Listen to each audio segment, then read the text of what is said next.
Hey everyone, welcome back to Rebuilding the Snyderverse. This is the web series where we will be rebuilding the Snyderverse using existing DC movies and new stories. This is episode 7, and today's video is all about the Justice League 2 movie that will be the final paragraph in the first chapter of the Snyderverse. So before we get into the story, we do need to clear up some events that have happened in previous movies to connect them to the Snyderverse.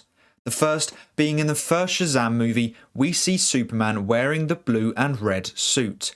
This will be changed to the black suit that we see in the Snyder Cut. The second is that at the end of Shazam 2, Wonder Woman will recruit Shazam to join the Justice League. The final change is that the end credits of Black Adam will be Lex Luthor recruiting Black Adam to join the Injustice League, so he can kill Superman and Shazam. The film will be about 2 hours and 30 minutes long and will have a budget of around $300 million. I would like to have Tom Holkenborg and Hans Zimmer to collaborate on the score, and the director would obviously be Zack Snyder. Now we are all up to date, we can get into the story of Zack Snyder's Justice League 2. The opening credits would be a montage of someone typing up all the Justice League members' names and explaining how to take them down. The first 15 minutes would be the League taking down the remaining parademons across the world. The League would be split up into 3 teams. Superman, Shazam and Cyborg were in Africa, Wonder Woman, Batman and Robin were in Asia, and Martian Manhunter, Aquaman and the Flash were in South America. Once they had taken down all the parademons, each team returned to the Hall of Justice. At the Hall of Justice, the heroes talked about how the parademon attacks were becoming more prominent, and how this must be because Darkseid is getting closer, and that the League must be prepared. We then cut to Lex Luthor, Reverse Flash, and Black Adam in their base discussing how the Justice League are getting stronger. And so, if they want to be able to take them down, they need to break the other villains out of prison. We then get a montage of Black Adam and Reverse Flash breaking the villains out of prison, whilst Luthor narrates how they will break them out.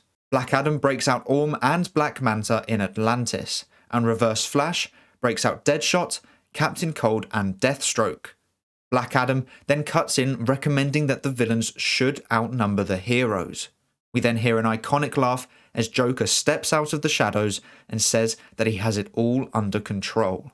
Back at the Hall of Justice, a CCTV alert goes off at Iron Heights and Aquaman gets an alert that the prison in Atlantis had been broken into.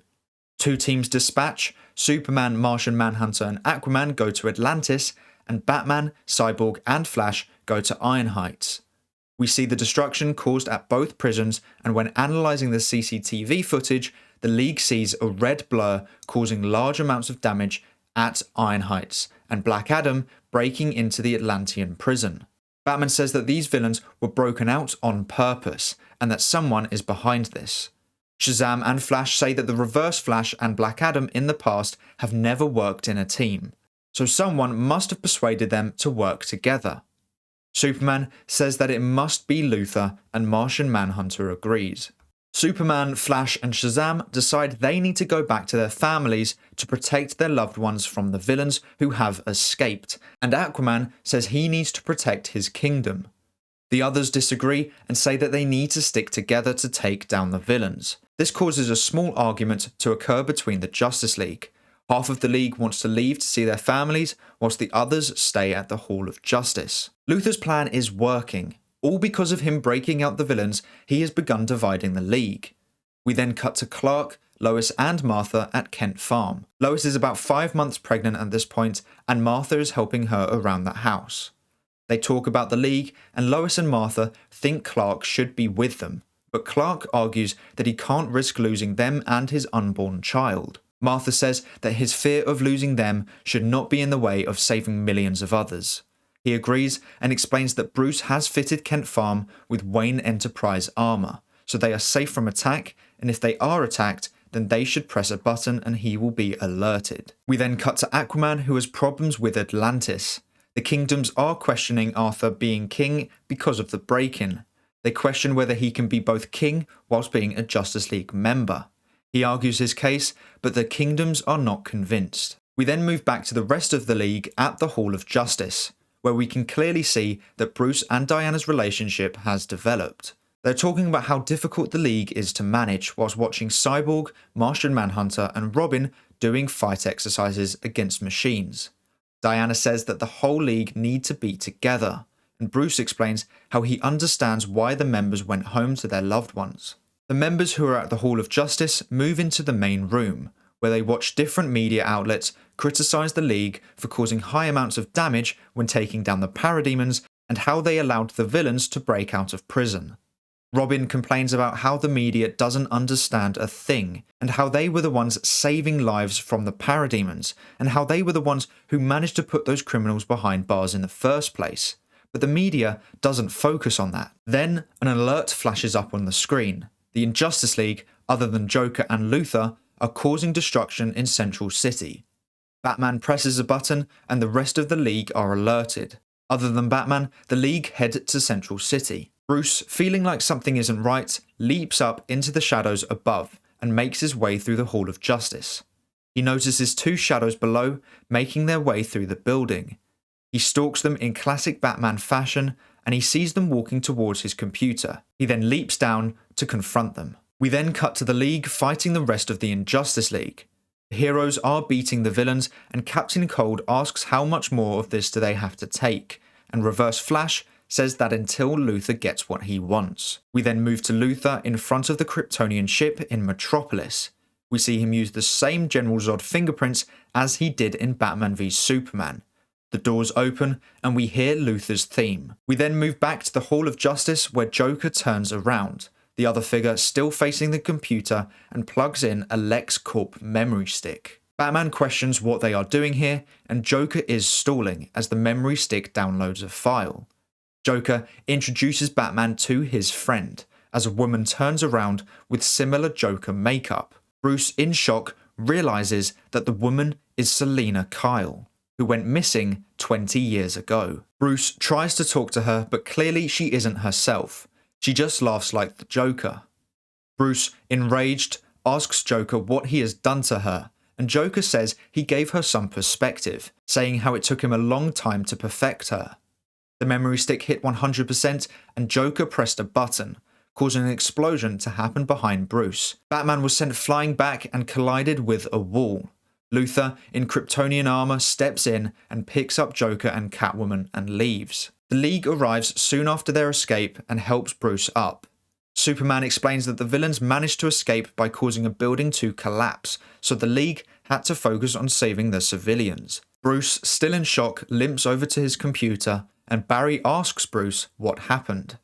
He explains that Selina was here with Joker. Robin can't believe it and has the same expression as Bruce. Superman puts his hand on Bruce's shoulder and says that they will get her back. Cyborg says that he can feel a data transfer has occurred and asks Bruce what did they take. Reluctantly, Bruce informs them that the file they stole had an entire database on how to take down each League member, so that if one day the League went rogue or their minds were somehow controlled, the world knew how to take them down. The League erupted, all feeling betrayed and vulnerable. Aquaman and Cyborg go into attack position, and Aquaman says that they need to lock Bruce up for betraying the League. Superman and Martian Manhunter step in between Bruce and Aquaman. Aquaman's trident centimeters away from Superman's chest. Superman says that yes, Bruce should have informed the League, but the Justice League were formed to protect the people of Earth, and that even means to protect the people of Earth from the Justice League. He explains that when he was brought back to life, he almost killed the entire League if it wasn't for Lois. Bruce cuts in and says that the Justice League is Earth's biggest threat, and that he was just trying to ensure that the people of Earth had a way to fight back. Cyborg and Aquaman lower their weapons, and Cyborg walks over to the computer and connects to it, trying to connect the memory stick to find out where the villains are. When all of a sudden an energy surge causes Cyborg to revisit the nightmare future, this time from a different scene. We see Darkseid standing in front of his throne, talking to a knelt down figure. It was Superman. Darkseid orders Superman to destroy any human he sees. When Superman hears something, he stands up and says that they are on the move, and flies away. We see Superman flying across the Earth in search for the remaining Justice League members. He lands and we see Batman, Cyborg, Flash, and Deathstroke standing in front of him. We see Superman brutally killing every member as he gets to Cyborg and he tears him apart, and we are sent back into the present day. Cyborg now has all eyes on him. As he looks at Superman, his arm turns into a gun before he quickly changes it back. He tries to brush it off by saying that he is still locating the villains. Superman, still in confusion, asks Bruce what they had down for all of their weaknesses. Once he finally got through them all, the majority of the members were hunched over, feeling scared and vulnerable. Superman, realizing the energy in the room, made an inspirational speech, uniting the League, saying that the Injustice League may know their weaknesses, and they may know how to take them down individually, but they are not individuals. They are a team, a league. They are united. The League members stood tall, fueled with hope, as Cyborg announced that he had found where they are. He projected a map of Star City and directed them to a warehouse in the centre of the city. We then cut to the League arriving at the warehouse. All are present but Martian Manhunter. Superman scans the warehouse but is unable to see through. Luthor had lined the entire building with lead. Cyborg tries to activate the security cameras, but no luck. The entire area had been shut down. The League decide that they have no choice but to walk in blind. We then get an aerial shot of the League from the point of view from a helicopter that was reporting on the League appearing in Star City. Superman punched through the wall and they stepped in. One singular light in the middle of the empty warehouse could be seen. Below the light stood Joker holding a gun in his hand. Out of view, Deadshot was laying down scoping in on Superman. As Joker laughed, the villains started appearing around him, the red lightning of Reverse Flash lighting up the room as he stepped forward. Luthor's Kryptonian suit, now with a green tinge to it, was holding a very similar kryptonite spear to the one we see in Batman v Superman. The villains, now knowing the hero's weaknesses, mocked the League using their past experiences against them. Deathstroke got underneath Robin's skin by mocking him about losing Catwoman. Selina was almost like a mother to him. Hearing Deathstroke joke about him losing her pushed him over the edge. A fight broke out and a frustrated Superman tried to yell to the League to remember the plan. Before he could finish the sentence, a green bullet was fired at him. He caught it, looked up to where it was fired from, and his eyes glowed red. But before he could fire his heat vision, the bullet exploded and a green gas consumed Superman, and he collapsed. Luthor stepped forward and kicked Superman out of the warehouse and collided with a building. As Luthor ran at him, Superman at the last minute punched him up, firing him into the air. We then see the fight from Superman's point of view, the Justice League members all losing in their fights against the villains. Superman yells, reminding the League of their plan, how they aren't individuals. This wakes up the League and they start working together. Flash and Cyborg taking down Reverse Flash and Captain Cold. Shazam and Wonder Woman taking down Black Adam. Both of these fights would be more prominent in the film and on a huge scale, but for the video's sake, the heroes take down those villains in a really epic way. We then focus in on Batman and Robin taking on Deathstroke, Joker, and Catwoman. Surprisingly, Deathstroke's punches do nothing to Batman. Robin was taking on Joker and Catwoman simultaneously, pulling his punches with Catwoman. Batman sends Deathstroke into a wall and Slade tries to get back up, but crumbles to the ground. Batman then focuses in on Joker. Joker punches Batman in the face and yells in pain. He looks into the Dark Knight's eyes, which begin to glow red. We then see the true Batman crouching behind Deadshot, who was trying to shoot the League. Batman throws a batarang at Deadshot and destroys his gun. Then a fight breaks out between them. Bruce asks why would Deadshot risk doing this? This would stop him from ever seeing his daughter again. Deadshot says that Luthor threatened to kill her if he didn't help, that he had no choice. Batman says that he can help him, but Deadshot doesn't believe him. We then cut to Robin fighting Catwoman, trying to stop her from fighting him. He pushes her into a wall, sending her to the ground. He talks to her, trying to remind her of their memories. She is visibly having a mental battle between Selina Kyle's side and the Joker's side. As Robin keeps on reminding her of their memories together, she finally looks up at him. She jumps up and hugs Robin, thanking him for bringing her back to the light. Then we move back to the Superman vs. Luthor fight, which is still outside the warehouse.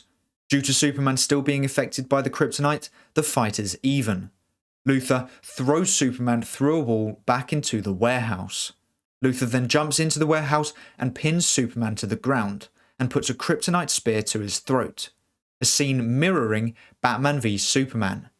As he goes to stab Superman, an arrow goes straight into the back of Luthor's suit, temporarily deactivating it. Green Arrow lands and helps Superman up. Oliver Queen fires an arrow at Captain Cold, who had got back up and was about to shoot the Flash. He looks over to see Joker lying on the ground aiming a gun at Robin, who was still hugging Selina. We then get a slow motion arrow shot being fired towards Joker's gun, following it on its entire way across the moonlit warehouse. The bullet leaves the gun milliseconds before the arrow collided with the pistol. Catwoman sees the gun aimed at Robin and spins round, taking the bullet. She collapses, but Robin catches her. Martian Manhunter knocks Joker out and Batman leaps down to Robin's side. Now, at this point, the story can go one of two ways. The first being the shot wasn't fatal, so she won't die in the movie and she can be around in more stories in the Snyderverse. Or the shot could be fatal and she sacrifices herself to save Robin. This purely depends on you guys. Both storylines can work, but I'm sure one will be more popular than the other. So let me know in the comments below. Personally, I think it would be a waste to bring her back and then to kill her off in the same movie, but it is still all up to you. Anyway, back to the story. Superman turns round to see Luthor gone, but the rest of the Injustice League members get arrested and are taken to different maximum security prisons. Like in the Snyder Cut, there will be a montage of each of the Justice League members adjusting to their lives, such as Aquaman uniting the kingdoms now that they trust him by bringing the villains to justice. Over this montage, Superman will be answering questions by the press, and at the end of the montage, Lois would ask the final question and Superman would answer in classic Superman style.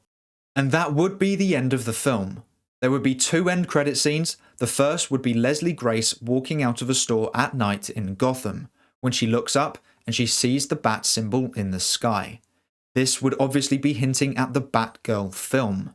The second end credit scene would be Cyborg talking to Bruce about the visions he's had of Superman, about how they felt so real. Bruce says that he's had similar visions and admits that the real reason why he created ways to take down each member was because of his premonitions. He needs the League to know how to take down Superman. And that would be the end of Justice League 2. This has been the hardest story to come up with by far, due to how many characters I've had to bring in. And I'm sure I have missed out some plot points or characters, but I've done my best in the time that I've had. I hope you did enjoy the story and I hope you've enjoyed this series so far. That will be the end of Chapter 1 of the Snyderverse, and I may take a slight break from creating these stories, so I can look back at everything you guys have enjoyed about the series and all the constructive criticism you have given me so we can make Chapter 2 even better. But that is all for today's video. Thank you so much for watching. Please make sure to like and subscribe and turn on post notifications so you never miss a video. I hope to see you here again soon, so until then, have a great day. Bye!